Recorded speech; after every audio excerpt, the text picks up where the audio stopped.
Welcome back to the Damon Floyd Coaches Show here on ESPN Cleveland 101.3. I'm your host, Gary Ownbey. Our programs each week brought to you by Ownbey Appliance and Durkee Road. See Josh and his gang out there. They'll take good care of you for you need appliances, repair parts, or whatever. They'll take great care of you. Coach, we're going to talk about Walker Valley game Friday. Before we do, we had a JV game yesterday morning. Morning game, school's out, everybody's off work. Hey, I thought it was a great time to have it, man. It's nice and cool and so forth. But it got hot a little bit, but yeah, it was. I don't know. There's probably better times having a game than on Labor Day, but that's when it was scheduled. So yeah, it was a fun game. Well, and the Bears rolled 28-0. A very dominating performance by the JV and some young guys that looked like they could help the varsity out here pretty soon. And it was a big win for the team there. And we'll play again next Friday. We got Hardin Valley this Friday. We play next Friday with. We don't have a JV game next Monday, no. Okay, we won't have it on Monday then. Okay, let's go back and talk about Walker Valley. I thought a very dominating performance again. 28-14 the final. We was up 28-0 before they ever touched the end zone there. And guys, our defense was fantastic. I thought so you could name the whole team, everybody on that team. It was just a total team effort. And we threw some things at them offensively I don't think they were expecting with Braden Carroll, out of the shotgun, I guess you'd call it, or Wildcat, I guess would be, and so forth. But it's your birthday. I guess that made it feel a little bit better too. And remember back, I know you don't think about last year's games too much, but the players do, the fans do, I do. And it's a little bit of sweet revenge there, but good birthday was. Yeah, definitely on a birthday. That's what my wish was for my gift. So, but no, it wasn't about me. It was about the players, and we played really well in a lot of spots. Braden, of course, cramped up the week before, so going in, you have to be prepared if he does cramp again. But he played really good at the Wildcat position, and he's done that before in the past when. We'd seen it on film with him, so we knew he could do it, and it was obviously part of the game plan. But we ran the ball really well, and I'll give Coach Burkhardt a lot of credit, our offense coordinator. Probably not the funnest game to call, because you plan for all these things throughout the week, and hey, we're going to try to throw this at them and this at them, and then once we got up 21-0 in the first quarter, it's like we just got to keep running the ball. Shorten the game a little bit. And obviously it was working, and then Coach Watson did a great job with our offensive line.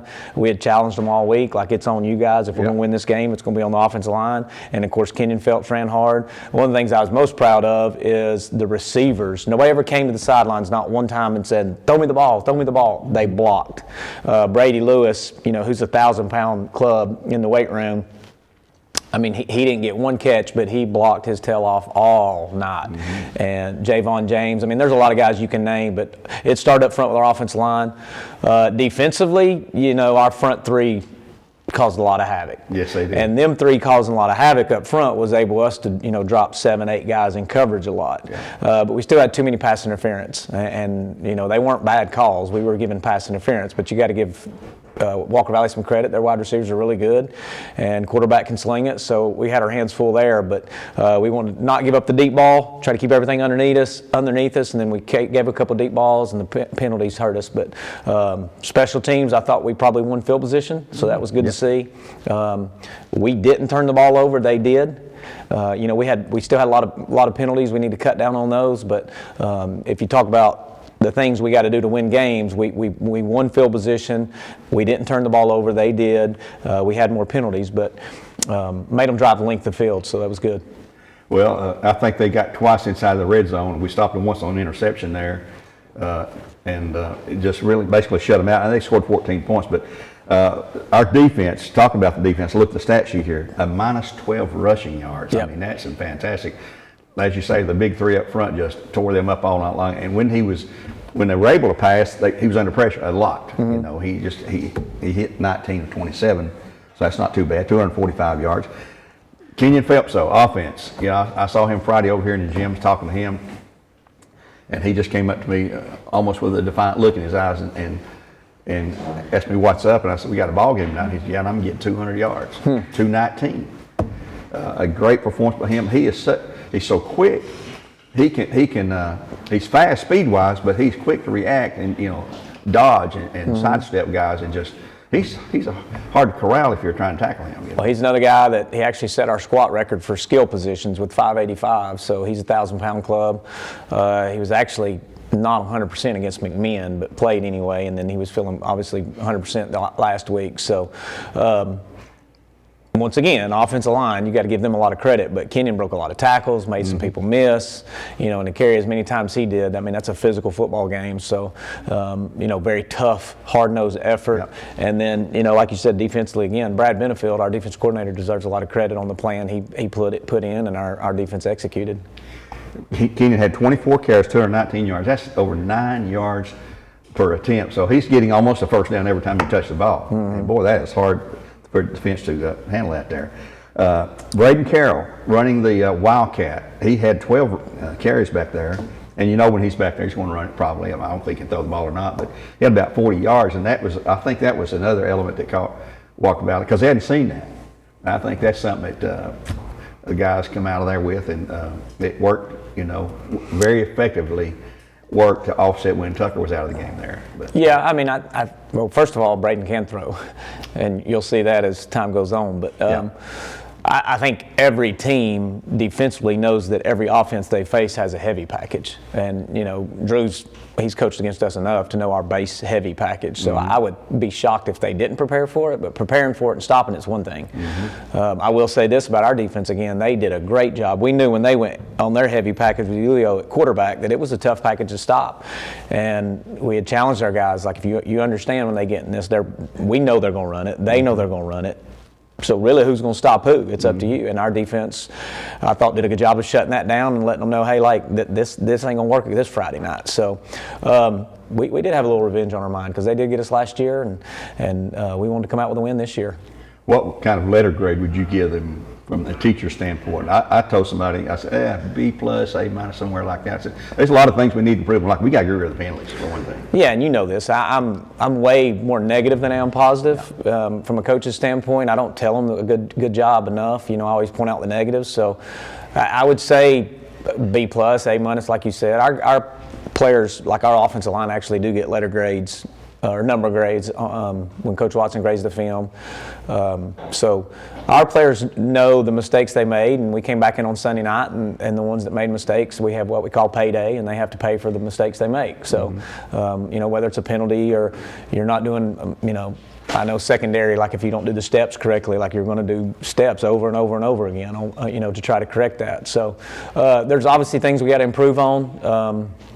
The penalties are the big thing. I coach secondary, and to have 5 pass interference calls, that's embarrassing, and it shouldn't happen. So that's something we got to improve on. And part of that's, though, trusting the game plan. And I don't think every player on our team totally trusted the coaches. Something we talked about every off season. And you got to trust what we're telling you and not do your own thing. And so that's one thing we got to improve on. Well, special teams again. You talk about Brady. He can flip the field for us. We were up, I think, 7-0. I think one of the key points in the game was when their punter, the ball snapped over his head, and he had to retrieve it. It was way over his head. He had to go back deep toward the end zone almost. Got out to 15. We take it and score. And that to me was just a huge play of the game. Matter of fact, we called it our play of the game because of the turnaround it had there. Noah Canales, perfect on his PATs again there. And special teams, we've talked about, it's a huge part of the game that some people just don't pay attention to or sort of ignore it. Not coaches don't, but the fans don't look at it the same way there. But all in all, I think it was a big win, non-region win. We got a region game coming up here Friday night with Hardin Valley, and we're going to talk about that when we come back from this break. We'll take that break right now. It'll be Appliance here on the ESPN Cleveland 101.3, and we'll return and look ahead at the unbeaten Hardin Valley Academy Hawks.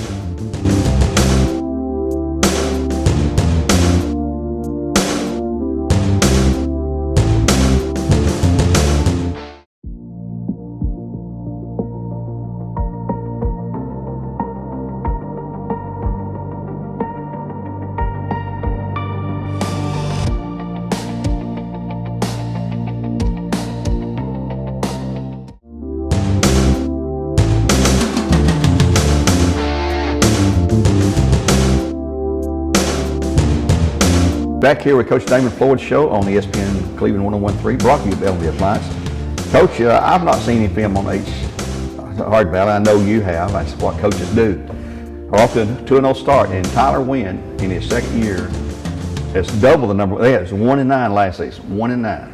They're 2-0 right now. I know the teams they're playing are not the elite teams, so to speak, but what are they doing? They scored a lot of points. I think 45 and 30 or 35. They're at about 40 points a game.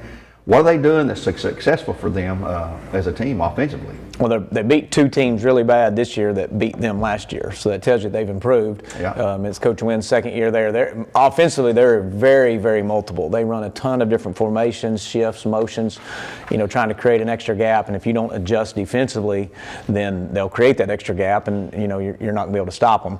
So that's what they're doing. They're giving defense fits of lining up one way, and then two guys may shift, one may motion. They're doing a lot of unbalanced. So our guys have to recognize alignments and get lined up correctly before you can even expect to fit it right. And so that's one of the things we're going to work out really hard in practice. And I think Coach Benefield once again has got a great game plan, and our guys got to go out and execute it. So defensively, they've obviously improved. They got good players, it's. You talk about the record last year, but I think everybody knows that pays attention to Bradley is our region is really, really tough. So if you don't win a region game, it doesn't necessarily mean you're a bad team because you go out and play these other opponents that are non-region and you get victories. So I don't really go off records and previous records for sure, but he has done a really good job of installing his system. I think they have some really intelligent kids. They have to, because whoever watches the game on Friday, you'll see what I'm talking about how many different formations and adjustments they make. So I think that's the key to the game. The game is our defense they have to recognize, communicate, and line up correctly if we want to execute what we want to do defensively. So offensively, to be honest, we think from what we see on film, they're going to give us a chance to throw the ball around because they're going to load the box, try to stop the run, I would say, especially with what Kenyon did last week. So our receivers are going to get a lot of one-on-ones, and usually at our level we don't get that a whole lot. So if we throw the ball and connect, then we should have success. If not, it's going to be a long night. So it's really on our receivers and quarterbacks to throw and catch the ball. It's not, you don't have a lot of time to sit back there and go through progressions. I mean, It's one-on-one, and it's kind of like the NFL. In the college game a lot now is you got a one-on-one matchup, you got to win it as a receiver, so they'll get that opportunity. Are they a big physical team compared to us in size, or? Every team we play in our regions, we all got big kids. Yeah. There's you don't ever look at a team in our region and think, oh, that team's small. They got two really big offensive tackles. I know that. One of them's about 6'5", 280, and he's got a little nastiness about him. So, yeah, they got some. Like I said, last year I think they had three guys that went Division I. And they were 1-9. But once again, we play good teams, and there's quality opponents that are coached really well. So it'll be a tough game Friday, and we've got to protect the ball. We got to cut down on penalties, and we got to win field position. Well, you and I and a lot of older Bear fans, not these young kids on the team now, remember when we went up there in the Super 32. Yeah. Unbeaten, 7-0, ranked number in the top 5 of the state. Reading our press clippings, I guess, and patting ourselves on the back. We go up there and they declawed the Bears, beat us 14-13. Well, I wouldn't say we were patting ourselves on the back. I would think you had a running back that went and played Division I football. You had a linebacker that went to Appalachian State and started at Appalachian State. Yeah. So once again, they were a really good team, and they were a top 10 team. Yeah. We were number 8, but if you also remember, Cole went out the very first play of the game. Yeah, and Cole wasn't able to play. About that, yeah. So we'd blocked a punt, and then they called roughing the punt. Anyway, it was a close game. They got us, but it's not like they had bad players. No. They had Division I players. Yeah. So, like I said, it's going to be the same way this year. They got Division I players now, and we do too. So it'll be a good game. And to me, it means a lot more because it's a region game. It's an opening region game. This could set up for whatever you're looking for down the road there. But you got to win these region games, especially at home. Because now we're going to be hitting region ball almost every week, except for a couple out of region games there. But going against Hardin Valley, they're coming in here expecting to win. I thought they probably would get some votes. Polls week I hadn't even looked to see, but I'm not sure there. But anyway, the Bears just, as you say, take care of business on defense, eliminate the penalties, and stay with no turnovers. And that's key to winning. I guess it's pretty simple and obvious, but. Simple to say, hard to do. Yeah. Simple to say, but hard to do. It's about execution. I don't think there's a whole lot of secrets on either team, and that's the way it is at every level. It's about your players got to go out and execute, and you got to trust each other. That's coaches as well, and it'll be a good game. Should be, and we'll have that game for you here on ESPN. 5:30 pregame, 7 o'clock kickoff on Friday night here at Bear Stadium on Jimmy Lovell Field. I'd like you all to be out here and support the Bears. It'll be a nice weather condition. Looks like, again, the fall break has gotten here. I think it's the weather's broken anyway. So until next time, thank you, Coach, as always, and thank you, LB Appliance. Thank you, Mr. Winsroy, for what you do back here and help us produce these programs. Until next time, God bless and go Bears.